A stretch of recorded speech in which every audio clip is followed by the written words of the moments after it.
اور پھر اس کے ساتھ ہی ساتھ ہم کیا دیکھتے ہیں کہ دہشت گردی کی بات کرتے ہیں، آئیسیس آئیسیس آئیسیس آئیسیس. ارے کیا کرنا ہے ہمارے کو داعش سے؟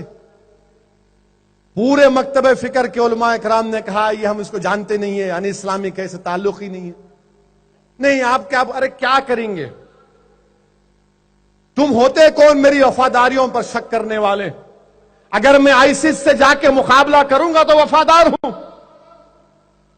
میں نہیں کروں گا مقابلہ، میں وفادار ہوں اس ملک کا. میں تمہارے پیمانے پر نہیں اتروں گا، میں اپنے پیمانے پر اپنے اصول پر زندگی گزاروں گا، کیونکہ ہندوستان کا دستور مجھے اس بات کی اجازت دیتا ہے. ہم نے صاف طور پر کہہ دیا کہ آئیسس سے کوئی تعلق نہیں ہمارا.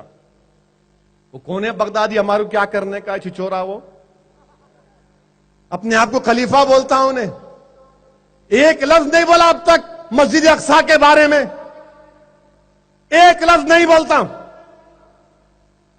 اور آپ کو معلوم کہ 1.5 لاکھ مسلمانوں کا قتل کرنے والا یہ آئیسس داعش. اور جو پھر سے میں اس بات کو دوہرا رہا ہوں، نوجوانوں اگر تم کو آئیسس کے ویڈیو دیکھ کر تمہارے جذبات، تمہارا خون کھولتا ہے نا، تو ایک تھوڑی دیر کے لیے میری بات کو سنو. آؤ نا دارالسلام کو آؤ، مجلس کے لیے کام کرو. ہم بھی اللہ کی راہ میں جدوجہد کر رہے ہیں. آؤ اپنے جذبات کو، اپنی قابلیت کو، اپنی نیکیوں کو، اپنے تقوی کو ہندوستان کو فرقہ پرستی سے بچانے کے لیے استعمال کرو. جان دینا آسان ہے، جان بچانا مشکل ہے، یاد رکھو. جان دینا بہت آسان ہے، جان بچانا مشکل ہے. گھر کو جلا دینا آسان ہے، گھر بنانا مشکل ہے. یاد رکھو نوجوانوں، میں تم سے کہہ رہا ہوں، تم سے بھیک مانگ رہا ہوں. میں تمہارے جذبات کی قدر کرتا ہوں، میں تمہارے اسلامی جذبات کی قدر کرتا ہوں، مگر اس کو صحیح راستے پر لاؤ. آؤ سیاسی طور پر متحرک ہو جاؤ. ہم اپنے ملک کو ایک بہترین ملک بنائیں گے، دنیا میں اس کو جنت بنائیں گے. آؤ تم استعمال کرو، جمہوریت کو استعمال کرو. تم کیوں وہاں جانے کی بات کرتے، تم یہاں کی بات کرو. گھر میں چراغ کرو. آج ہندوستان کا مسلمان پریشان ہے نوجوانوں. میں دیکھ کر آیا ہوں بہار کی غربت کو. ہمارے مہمان خصوصی میری اس بات کو مانیں گے کہ جو غربت میں نے سیمانچل میں دیکھی، ہندوستان کے کہیں علاقے میں نہیں دیکھی. تم کو معلوم 50% بچے مسلمانوں کے سیمانچل میں پیدا ہو کر 2 سال کے اندر مر جاتے ہیں. 50% بچے سیمانچل میں. کیا تم کو معلوم نوجوانوں، مغربی بنگال میں 27% ہماری آبادی اور 48% مسلمان جیلوں میں. تم کیوں نہیں وکیل بنتے؟ تم کیوں نہیں جج بنتے؟ تم کیوں نہیں مجسٹریٹ بنتے؟ تم کیوں نہیں IPS آفیسر بنتے تاکہ ہمارے بچوں پر کوئی ظلم نہ کر سکے؟ 27% مسلمان، 48% جیلوں میں ہے. بہار میں سیکولرزم کا باجا بجتا ہے. 17% مسلمان ہیں تو 20% جیلوں میں ہے. مہاراشٹر میں 11% ہیں تو 27% جیلوں میں ہے. تم وہاں کیوں جاتے؟ آؤ نا ان جیلوں سے نکالنے کی بات کرو.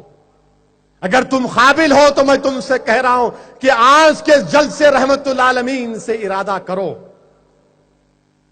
یہ عزم لے کر اٹھو کہ اب میں اپنے مسجدوں کو آباد کروں گا، اپنے بچوں کو پڑھاؤں گا، اب خاص طور سے اپنی بیٹیوں کو، اپنی بہنوں کو پڑھاؤں گا.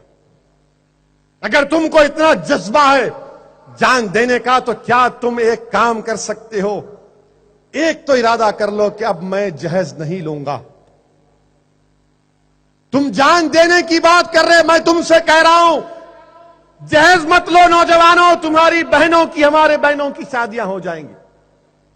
تم اسلام سے محبت کرتے نا، تو کیا جہیز لینا غیر اسلامی نہیں ہے؟ بتاؤ، سنت سے ثابت کرو مجھے کہ جہیز لینا سنت میں شامل ہے. نہیں ہے شامل. بلکہ علماء اکرام نے کہا کہ اگر یہ جہیز، یہ جوڑے کی تم اگر بات کرتے تو رشوت ہے، رشوت ہے. اگر تم کو جان دینا ہے نا تو کم سے کم جان مت دو. کہو کہ میں اپنی شادی میں کھانا کا مطالبہ نہیں کروں گا، صرف شادی کروں گا، بسکٹ کھلاؤں گا. کھلاؤ عثمانیہ بسکٹ. معلوم عثمانیہ بسکٹ کیا رہتا؟ وہ چاند کیسا رہتا. کھاؤ، کھلاؤ. تھوڑے پیسے ہے تو کراچی بیکری کا فروٹ بسکٹ لے لو. وہ بھی نہیں ہے تو اس کی بھی ضرورت نہیں ہے. خالی نکاح کرو، گھر کو جاؤ. یاد رکھو، میں بار بار آپ سے کہہ رہا ہوں کہ ایک نیک بیوی سب سے بڑی نعمت رہتی ہے.